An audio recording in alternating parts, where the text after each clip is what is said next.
A demon almost made me commit suicide, and this is that story. My name is Joel Jackson, and I'm a Christian musician, and I've been in ministry for a long time. So God called me to worship leading. God called me to music ministry. And I remember towards the end of college, I started this Christian band because me and my friends at the time, we were feeling lost. We were feeling confused about our purpose. I never liked college. I was supposed to, I guess, put in my worship leader resume, if you would call it that, and go lead worship across the country somewhere. But for some reason, my friends and I, we were praying and we thought God wanted us to start a Christian band.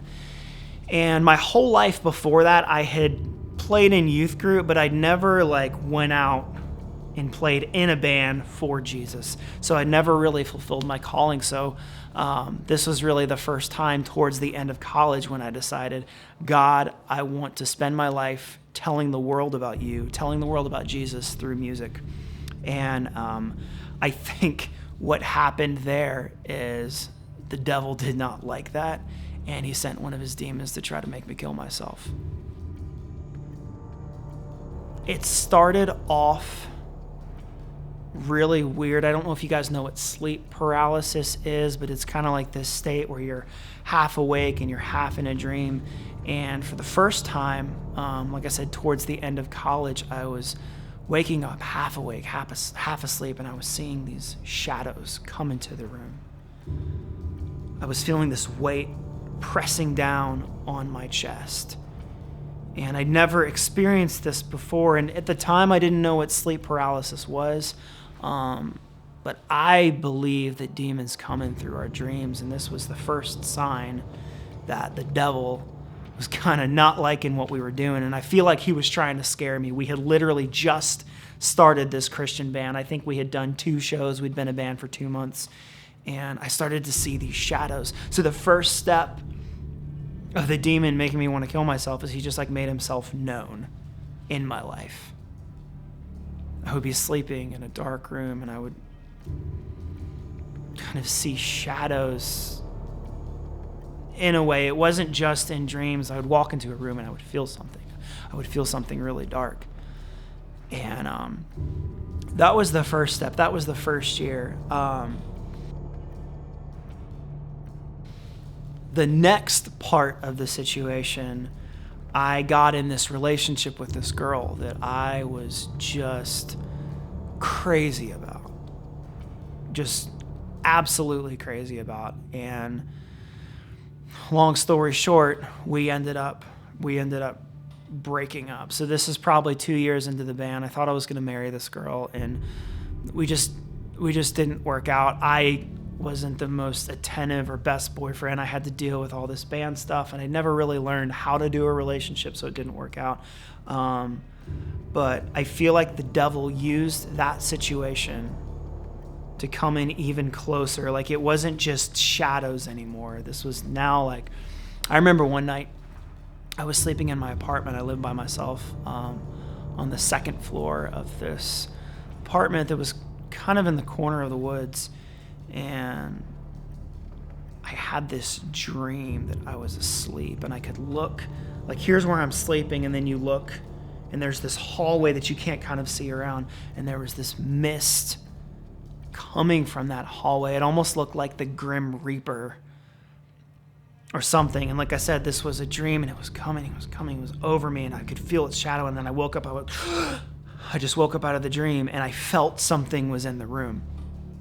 And so to calm myself down, what I do is, okay, I'll turn on the TV, I'll turn something funny on. So I tried to turn on King of the Hill on Netflix, and there wasn't a glitch in the TV. The faces on that show were jagged, and they were glitching, just the faces, no other part of the image. So I called my dad, freaking out because he was a preacher, and I drove home to my parents, who were about 30 minutes away, and I just told him, hey, this thing happened, and this was crazy. And that was the first real dark encounter that I had with the demon of this isn't a dream, this isn't sleep paralysis, this isn't a feeling, I just saw this thing.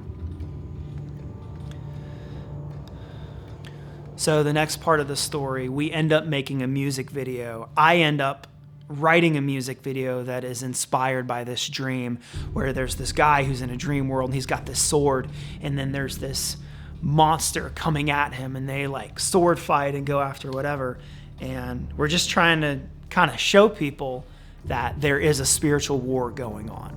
There is a world of angels and demons and Jesus and the devil and God and the devil. And we want to let people know that it's serious, because the devil and demons can be a threat to your ministry. And we played back a clip.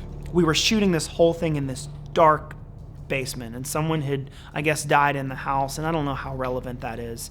But we played back this clip, and you could hear there was no air conditioner going on, none whatsoever, but you play it back and there's nothing going on in the basement. You just hear,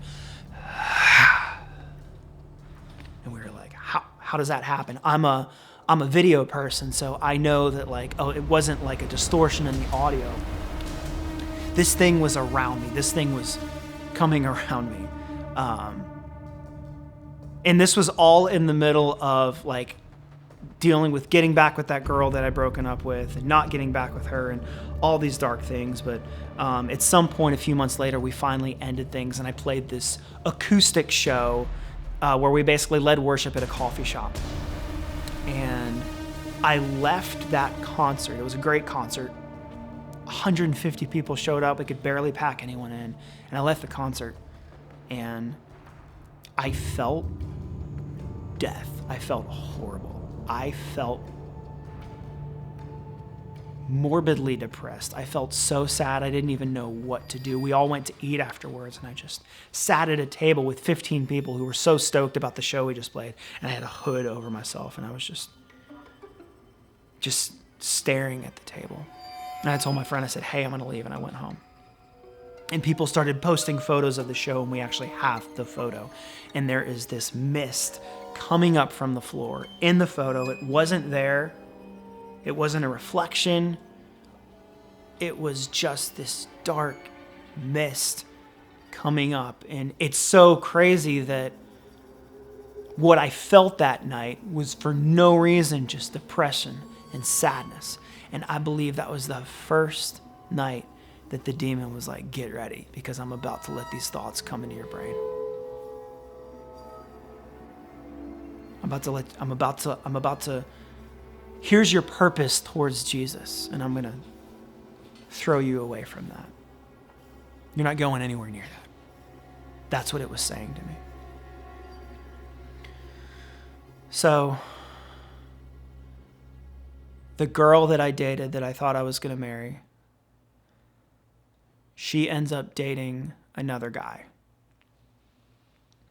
And this breaks me. I'm already in the middle of all this turmoil. There's a lot of childhood trauma going on that I just never dealt with.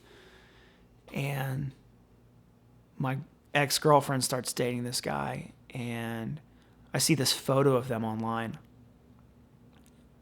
And there was no shadow. There was no nightmare. There was no darkness. There was no scary face. In that moment, I said, I need to get a gun and I need to shoot myself. And I'd never thought that before. I was 23 at the time, almost 24. The demon went from this scary entity coming from the shadows to just like a thought, just a scary thought of you're going to end your life and you're going to kill yourself. And I hate that you're telling people about Jesus. Those suicidal thoughts continued over the next 5 years. 5 years of the worst time in my life. Not a good day. I walked away from Jesus about 2 years into it. I said, God's not real. If I can feel these thoughts, if I believe in Jesus because I'm trying to save myself from hell, what I feel on earth right now is hell. So Jesus, you can't save me, so you must not be real. I wasn't even mad at God. I just said, no, he's not real. I believed the wrong thing. That's exactly what the demon wanted me to do. And I went through 5 years of terrible depression, of not changing anybody's lives,